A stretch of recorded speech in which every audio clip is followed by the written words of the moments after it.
নমস্কার, খবর শুনছেন M2 নিউজ চ্যানেল থেকে। জানাবো আজকের বিশেষ খবর। বাছাই করা খবরগুলো পেতে চ্যানেলটিতে সাবস্ক্রাইব করে পাশে থাকা বেল আইকনটি অল করে রাখুন। শুরুতেই headlines. West Bengal Jhargram fire news. ঝাড়গ্রামের জঙ্গলে ভয়াবহ আগুন, দাউ দাউ করে জ্বলছে একের পর এক গাছ। বিনপুর 2 নম্বর জেলা সম্মেলনকে সামনে রেখে বিনপুর 2 নম্বর ব্লক জুড়ে চলছে বনাধিকার গ্রামসভা মোর্চার প্রস্তুতি।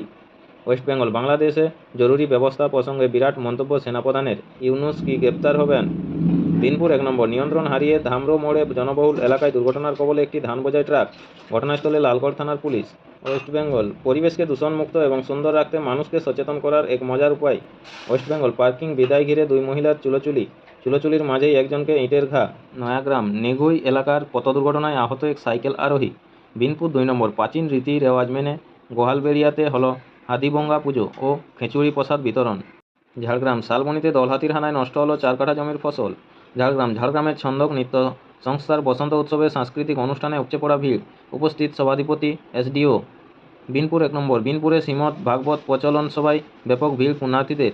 উপস্থিত বেতার ও দূরদর্শন খ্যাত শিল্পী দেবী দ্যুতি কিশোরী। রেড জোনে শেয়ার বাজার 728 পয়েন্ট নামল সেন্সেক্স। পাটুলিতে একটি ফ্ল্যাট থেকে বৃদ্ধার অগ্নিদগ্ধ দেহ উদ্ধার। নয়া কৌতুক ভিডিও পোস্ট করলেন কুণাল কামরা। এবার খোঁচা নির্মলা সীতারামনকে। চূড়ান্ত অসংবেদনশীল, আমরা ব্যথিত। শিশু যৌন হেনস্থা মামলায় এলাহাবাদ হাইকোর্টের রায়ের বিতর্কিত অংশে স্থগিত করে বুধবার এমনই মন্তব্য করল সুপ্রিম কোর্ট। ভারতের প্রশংসা, আমেরিকার ভোটে বড়সড় রদবদলের নির্দেশ ট্রাম্পের। ফের বড়সড় সিদ্ধান্ত নিলেন মার্কিন প্রেসিডেন্ট ডোনাল্ড ট্রাম্প।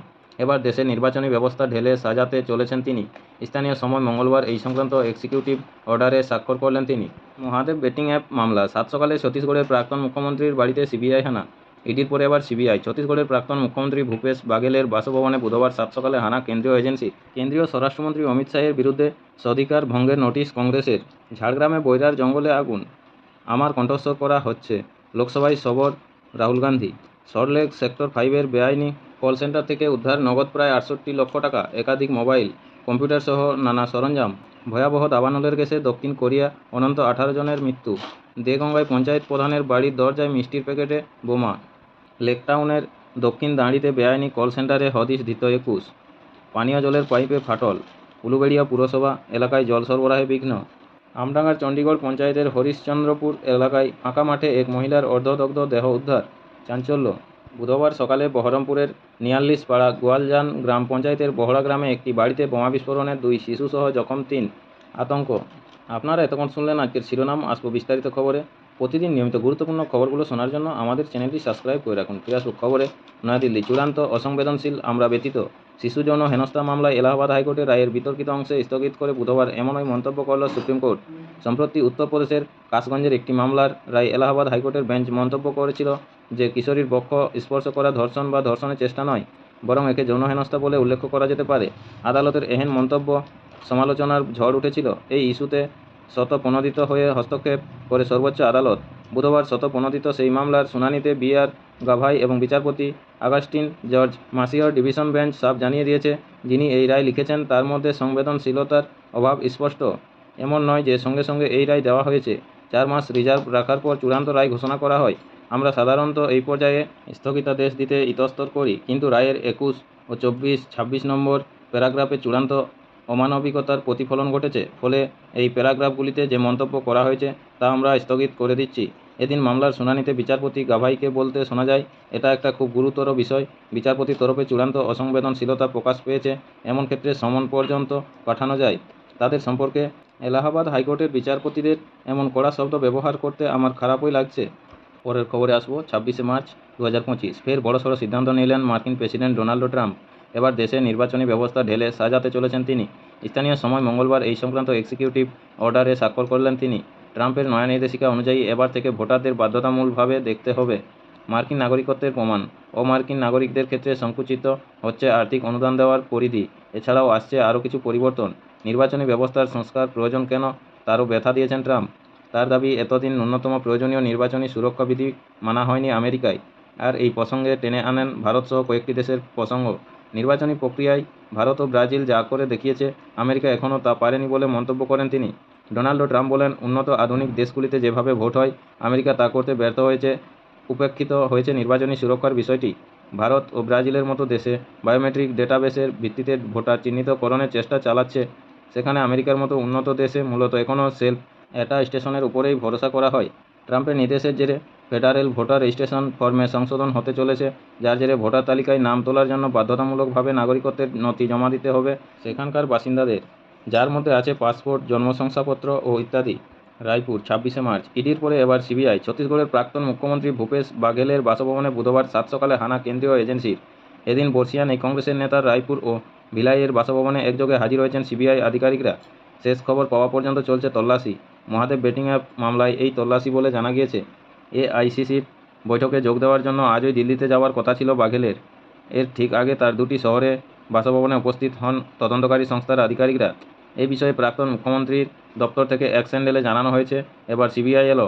আগামী 8 ও 9 এপ্রিল আহমেদাবাদে এআইসিসির বৈঠক, দিল্লিতে তার খসড়া কমিটির বৈঠক আছে। সেই বৈঠকে যোগ দিতে আজ দিল্লি যাওয়ার কর্মসূচি ছিল প্রাক্তন মুখ্যমন্ত্রী ভূপেশ বাঘেলের। তার আগেই রায়পুর ও ভিলাইয়ের বাসভবনে সিবিআই আসে। কংগ্রেসের অন্যতম সাধারণ সম্পাদক বাঘেলের বাসভবনে কয়েকদিন আগেও হানা দিয়েছিল এটি। ওই একই মামলায় গত 10ই মার্চ তার বাসভবনে উপস্থিত হয়েছিল কেন্দ্রীয় এজেন্সির তদন্তকারী দল। সেদিন দুর্গ জেলার মোট 14টি স্থানে একযোগে অভিযান চলে। এমনকি প্রাক্তন মুখ্যমন্ত্রী ভূপেশ বাঘেলের ছেলে চৈতন্যের বাসভবনেও তদন্তকারীরা হানা দেন। এরপরে ভূপেশ বাঘেল সোশ্যাল মিডিয়ায় জানান, তার বাসভবনে নগদ 33 লক্ষ টাকা পেয়েছে কেন্দ্রীয় এজেন্সি। কৃষিকাজ, ডেয়ারি এবং পরিবারের সঞ্চয় বাবদ এই অর্থ তার কাছে ছিল বলেও স্পষ্ট করে দেন। আপনাদের সকলকেই বলা হচ্ছে, যারা নিয়মিত গুরুত্বপূর্ণ খবরগুলো শুনতে চান অবশ্যই আমাদের চ্যানেলটি সাবস্ক্রাইব করে রাখুন। ফিরে আসবো খবরে। বাংলার বাণিজ্য সম্মেলন লন্ডনে, বিনিয়োগের ডাক মমতার, চাইলেন সরাসরি বিমান। লন্ডন। দুপুর 2:30 বাজতে মিনিট চারেক বাকি, তখনও মধ্যাহ্নভোজের পর লন্ডনের সেন্ট জেমস কোর্ট হোটেলের এডওয়ার্ডিন হলের বাণিজ্য সম্মেলনের মঞ্চে মাঝের চেয়ারে এসে বসলেন বাংলার মুখ্যমন্ত্রী মমতা বন্দ্যোপাধ্যায়।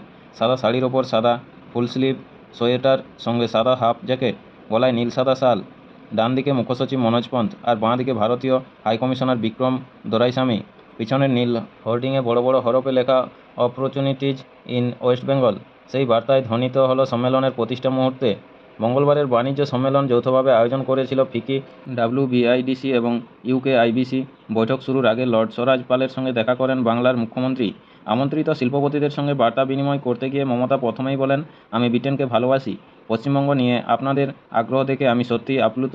এখানে ব্রিটিশ এয়ারলাইন্সের প্রতিনিধি রয়েছেন, তার কাছে আর্জি, কলকাতা থেকে লন্ডন একটা সরাসরি বিমান কি চালানো যায় না? এতে যাতায়াত অনেকটাই সহজ হবে। 8 ঘন্টার দূরত্ব কেন 18 ঘন্টায় আনতে হবে বলুন তো? কলকাতা বাগডোগরা বিমানবন্দরে জ্বালানির উপর আমরা কর ছাড় দিই। আপনারা সরাসরি বিমান চালানোর জন্য প্রস্তাব নিয়ে এলে অতিরিক্ত ছাড় পাবেন। সঙ্গে কথা দিচ্ছি, একটাও আসন ফাঁকা থাকবে না। সভাগৃহে তখন করতালির ঝড়। থামেননি মুখ্যমন্ত্রী। বাংলার অর্থনৈতিক অবস্থা বোঝাতে তুলে ধরেন জিডিপির পরিসংখ্যান। বলেন, রয়্যাল বেঙ্গল টাইগারের মতো লড়াই করছি আমরা। দেশের জিডিপির থেকে বাংলার জিডিপি বেশি। মূল্যবৃদ্ধির হার দেশের থেকে বাংলায় কম। সর্বত্র বেকারত্বের হার বৃদ্ধি পেলেও 2023 ও 24 অর্থবর্ষে আমরা তা 46% কমাতে সফল হয়েছি। West Bengal is best Bengal. বৈঠকে রাজ্যের শিল্পবান্ধব পরিবেশ নিয়ে শুরুটা করেছিলেন মুখ্য সচিব। বললেন, পূর্ব ও উত্তর পূর্ব ভারত তো বটেই, দক্ষিণ পূর্ব এশিয়ার গেটওয়ে হলো বাংলা। ব্রিটিশ বাণিজ্য মহলকে তার আহ্বান, আপনারা আসুন এখানে, দক্ষ শ্রমিকের অভাব হবে না। আরপি সঞ্জীব গোয়েঙ্কা গ্রুপের ভাইস চেয়ারম্যান শাশ্বত গোয়েঙ্কা শোনালেন 7 পুরুষ ধরে বাংলায় ব্যবসা করার সুখস্মৃতি। ব্যবসার পরিকাঠামো নিয়ে দরজা প্রশংসা করেন অম্বুজা নেউটিয়া গ্রুপের চেয়ারম্যান হর্ষবর্ধন নেউটিয়া। সেই সব কথার রেশ ভারতীয় হাইকমিশনার বিক্রম দোরাইস্বামীর গলাতেও। উপস্থিত শিল্পপতিদের তার বার্তা, নেপাল থেকে ভুটান ও বাংলাদেশে ব্যবসা করতে গেলেও গেটওয়ে পশ্চিমবঙ্গের কলকাতা। সেই শহরের সঙ্গে লন্ডনের প্রচুর মিল। বাংলার চা শিল্প, পাট শিল্প তো জগৎ সেরা। এগুলো বলার একটাই অর্থ, পশ্চিমবঙ্গ আপনাদের বিনিয়োগের আদর্শ ঠিকানা হতেই পারে। সেই প্রস্তাব লুফে তেগা ইন্ডাস্ট্রিজের এমডি মেহুল মোহাঙ্ক পোডিয়ামে দাঁড়িয়ে ঘোষণা করলেন, কল্যাণীতে 300 কোটি টাকা বিনিয়োগ করবে তার সংস্থা। শুরুটা হয়েছিল সোমবারের চা চক্রে। ডিএনএ সিকোয়েন্সি বিশেষজ্ঞ ডক্টর লাকমল জয় সিংকে বলেন, কয়েক সপ্তাহের মধ্যে ভারতে যাচ্ছে আমাদের সংস্থা। বেঙ্গালুরুতে অফিস আছে, দিল্লিতেও করব, পরের লক্ষ্য কলকাতা। নমস্কার, এখনকার স্থানীয় সংবাদটি এই পর্যন্তই। পরের সংবাদটি পেতে চ্যানেলটিতে সাবস্ক্রাইব করে পাশে থাকা বেল আইকনটি অল করে রাখুন। সবাই ভালো থাকুন, সুস্থ থাকুন। দেখা হচ্ছে পরের আপডেট খবরে। ধন্যবাদ।